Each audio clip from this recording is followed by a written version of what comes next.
Parce qu'en 2012 je cherchais la tête de l'État si président Abdoulaye Wade bu mu dem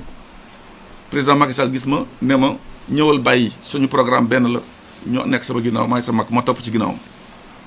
donc ay dem dikk feesul sama bët dama waroon ñëw def samay preuve je pense tout simplement que ku am ku du lakk sénégalais yi ñoo ma waxal le 2 septembre et je profite de l'occasion pour les remercier da ngay jàng donc ce que c'est une société de transport public dans le monde entier amul benn société de transport public dans le monde entier buy def bénéfice ça n'existe pas bu amee na ko génne le transport public est structurellement déficitaire loolu moo tax ñuy naan compensation mais compensation boobu bu ñëwee na fekk ni dafa mot mooy na nekk au réel pas au forfait or depuis l'indépendance du Sénégal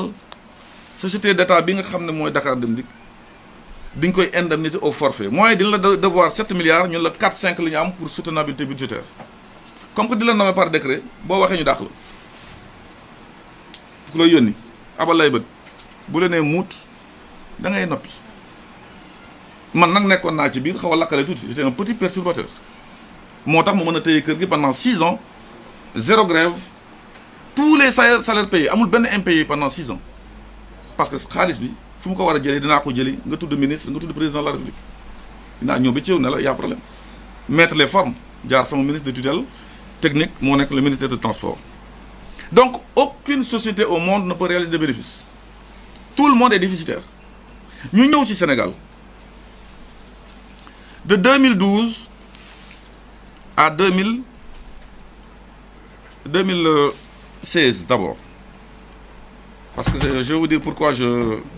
le fais ainsi pour c'est plus de transparence tableau bi ma leen di jox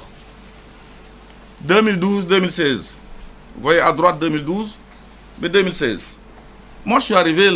en 2014 le 23 juillet vous voyez que ça commence par ay déficit 5 milliards moins 5 milliards vous le voyez en rouge quelque part dama bañ jóg pour ne pas gêner les caméras on avance vous verrez en 2015 il y a un déficit de moins de 36 millions est-ce que vous le voyez c'est sous mon magistère la création de Dakar Dem Dikk date de décembre 2000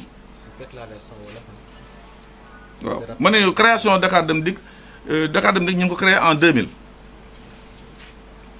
ba léegi Dakar Dem Dikk musul réaliser bénéfice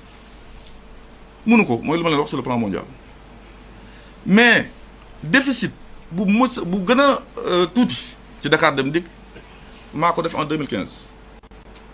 depuis lors année yi nekk comme c'est marqué au début c'est entre 4 milliards et 5 milliards de déficit par année état bi war a compenser loolu ñu naan compensation donc bu ngeen déggee mu ne leen 30 milliards de déficit cumulé pourquoi il joue sur le cumulé na wax da année bu nekk ñaata la 30 milliards sur 6 ans boo ko diviser ñaata lay doon 5 milliards on est dans les normes j'ai fait 6 ans il y a rien de catastrophique xanaa rek bu ñuy waxal nit il y a une manière de parler aux gens pour les apeurer ce qui fait que